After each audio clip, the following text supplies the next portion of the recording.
Oh, hey everybody, it's Jimmy Changa the Fox here. Happy Monday! I hope you had a really good weekend, doing the things you love with the people you love. I certainly did. I did a little bit of dancing yesterday, drew myself a self-portrait. It wasn't great, but I had fun. And of course I did that lip-syncing video on Saturday. That was great fun. But what I want to talk to you about today is the 5 ways that you can make sure, if you're going out and performing in public, that you're ready to perform in public and that everybody in the public has a good time and you have a good time as well. So I've written them down because I'm kind of forgetful sometimes. So I'm gonna go down the list, and if you got any comments or questions, be sure to leave them below and I'll answer them in a future video. The first one that's really important is that you have to know your own limits. If you know that you can only perform in public for a short period of time, then only plan to do it for a short period of time. Now, I guess I'm one of those rare people who considers himself a mammoth performer. I can go for hours goofing around, and I'm still okay. As long as I have access to water, I'm fine. But you need to know your limits, because my limits and your limits are going to be completely different. The second thing is, you need to be prepared. That's just like running a marathon or doing any sporting event. The healthier and the fitter you are, the longer you'll be able to entertain members of the public. It's really that simple. Now, I personally go to the gym 3, maybe 4 times a week. I try and eat right. And when I know I'm going to be performing in public, I stay off caffeinated beverages, I drink lots of water, make sure that I have food that's going to sustain me and give me a slow release of energy throughout my time performing. That's super important.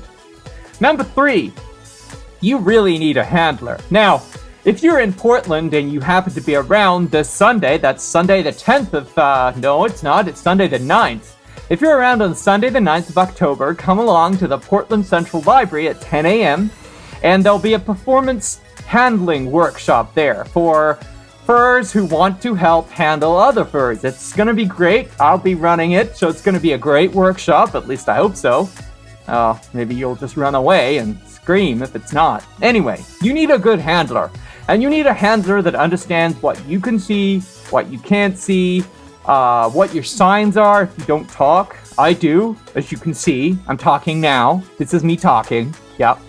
But not everybody talks, and you need to have someone who understands your signals, who understands how you communicate with the world, who can advocate for you and deal with members of the public, but can also make sure that you don't die, because that would be bad, you know? You don't want to die, really. It's not very good. The 4th thing you need to do is you need to make sure that you have permission to be in public, you know, like this. Because, I mean, I'm gonna tell you, people are funny.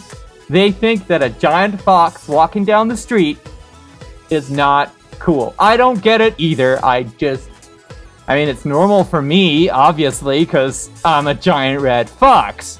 But not everybody thinks it's normal, so you should probably get permission first. And that normally means going in and saying, hey, we'd like to do this, that this is okay, show people some photographs. And if you do get permission, make sure you print it off and have it with you with one of your handlers so you can show it to someone who comes along going, you can't do that here. Because believe me, somebody will. And finally, you should know your way around. Go around the place you're gonna be performing before you perform so you know where all the exits are. Your handlers know where all the exits are. You know where the bathroom is, not that you're gonna need it, but where you know where the bathroom is, where you can get drinks and food and refreshment, where you can park, where you can change if you need to, all of that stuff. So those are my top 5 ways of making public performing in fursuit fun. That's the first time I've said fursuit in this video. Probably for a reason, because I don't like to break the 4th wall. But there we go. I just did. Boo-hoo. Anyway, before I forget, also, I realized that I didn't tell you on Saturday when Furlandia is. It's May 26th through May 28th, 2017.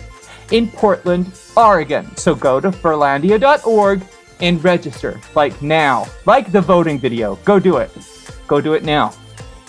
Also, I want to tell you about some changes on this channel. So we're getting close to 100 subscribers, which is totally awesome for just 2 weeks. I've been doing this for 2 weeks, and I've nearly got 100 subscribers. Yeah, that's great. And I want you guys to know that Wednesday is going to be my Q&A day. It's going to be Wondering Wednesday, because you're going to wonder stuff, and you're going to ask me stuff. So if you've got questions you want me to answer for Wondering Wednesday, just leave the comments in the video below this video, and I will answer them on Wednesday. I'm not going to answer all of them, but I'll try and answer as many as I possibly can. Yep. And if you've got any suggestions for lip syncing, do that down there too. But I also want to know what kind of videos you want to see me do more of, because I could do anything. Well, not anything, and I'm not in Zootopia, but you kind of get the drift. Anyway, if you've got suggestions for things you want to see in this channel, just leave them below, and I'll read them, and then if it's a good idea, I'll do it! Okay folks, that's all I have to say for today. See you tomorrow!